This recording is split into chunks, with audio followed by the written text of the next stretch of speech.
Salam dəyərli izləyicilərim. Evdəki ərzaqlarla sadə, ləzzətli və bərəkətli peçenyalar hazırladım. Qaba 2 ədəd yumurta, 1 stəkan şəkər tozu, 1 paket şəkərli vanilin qatıb çırpıcı ilə qarışdırıram. Üzərinə 2də 1 stəkan, yəni 100 ml bitki yağı, 1 stəkan qatıq, yarım çay qaşığı soda əlavə edib bir daha qarışdırıram.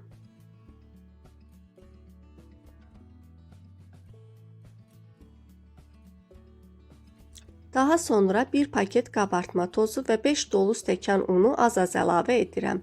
Unun növündən asılı olaraq sizdə un az və ya çox apara bilər. Ona görə az-az əlavə edin.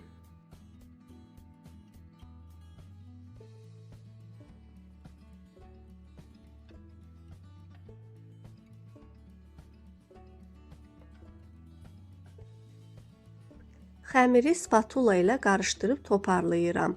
Ələ yapışan yumuşaq xəmir alınır.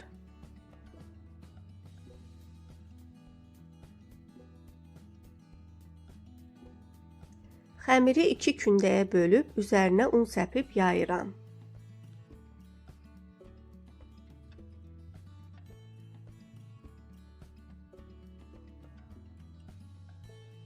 Beş millim qalınlıqda yaydığım xəmirin üzərinə şəkər tozu səpib hər tərəfinə yayıram.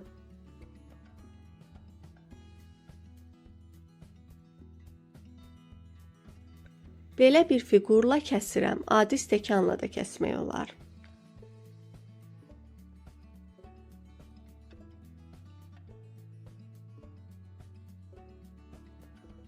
Peçenyaları 170 dərəcə sobada altı qızarana qədər bişirmək lazımdır. Üzəri ağ qalır. Və nəhayət hazır oldu. Dadını hər kəs bəyəndi. Bişirəcək olan hər kəsə indidən nuş olsun deyirəm. Sonda videonu bəyənməyi və fikirlərinizi mənimlə bölüşməyi unutmayın.